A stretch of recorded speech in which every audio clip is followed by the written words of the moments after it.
नमस्कार जी। स्वागत है आपका अपने YouTube चैनल वैदिक दर्शन पे। आज हम बात करेंगे कि वास्तव में दुख है क्या। महर्षि गौतम ने दुख के बारे में बताया है कि बाधना लक्षणम दुखम। तो आज इस सूत्र की व्याख्या करेंगे। तो यदि किसी ने चैनल को सब्सक्राइब नहीं किया है तो वो सब्सक्राइब कर लें। और बात करते हैं बाधा लक्षणम दुखम।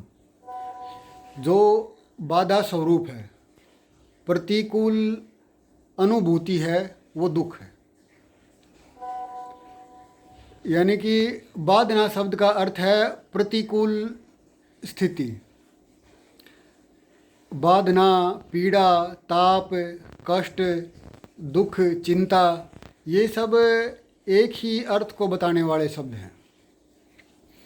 तो मनुष्य चाहे जीवन में कितना भी धन संपदा, सुख के संसाधन जितना भी कमा ले, पर लेकिन जीवन पथ पर प्रतिकूलताएं, बाधाएं, कष्ट, दुख तो हमेशा आती ही है। तो जो अपने शास्त्रकार हैं उन्होंने बताया है कि भौतिक सुखों के पीछे दुख छुपा हुआ है। यानी कि जितने भी भौतिक सुख हैं उनके पीछे दुख छुपा हुआ है। तो जब मनुष्य को ये बात समझ में आ जाती है कि जितने भी, यानी कि व्यक्ति जो है वो दुखों से बच नहीं सकता, और जब उसको ये बात समझ में आ जाती है कि भाई दुखों से नहीं बच सकता, तो वो भोग्य पदार्थों में दुख, भोग्य पदार्थों को दुख मिश्रित मानने लग जाता है कि भाई ये जितने भी भोग्य पदार्थों में जो सुख दिखाई देते हैं ये दुख से मिश्रित हैं। इनमें आज नहीं तो कल दुख होगा ही होगा, चाहे वो परिणाम के रूप में हो, चाहे वो ताप के रूप में हो, चाहे वो संस्कार के रूप में हो। तो इनको दुख मिश्रित मानकर इनसे खिन्नता और जो विरक्ति हो जाती है उसको, तो उनके प्रति जो रागात्मक आकर्षण है वो उसका ख़त्म हो जाता है। परिणाम स्वरूप ये होता है कि वो दुखों से छूटने की भावना जो है उसके अंदर प्रबल हो जाती है और वो आध्यात्म की तरफ प्रवृत्त हो जाता है।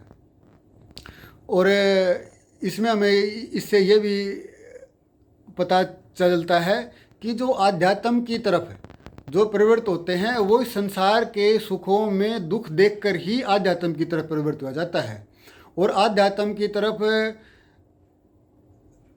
प्रवृत्त होने के बाद, यानी कि आध्यात्म में ध्यान लगने के बाद, आध्यात्म के मार्ग पर चलने के बाद मनुष्य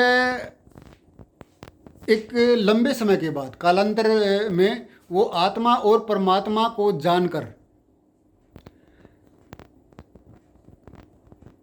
आत्मा और परमात्मा का साक्षात्कार करके अपवर्ग को प्राप्त कर लेता है। अपवर्ग मतलब यानी कि मोक्ष।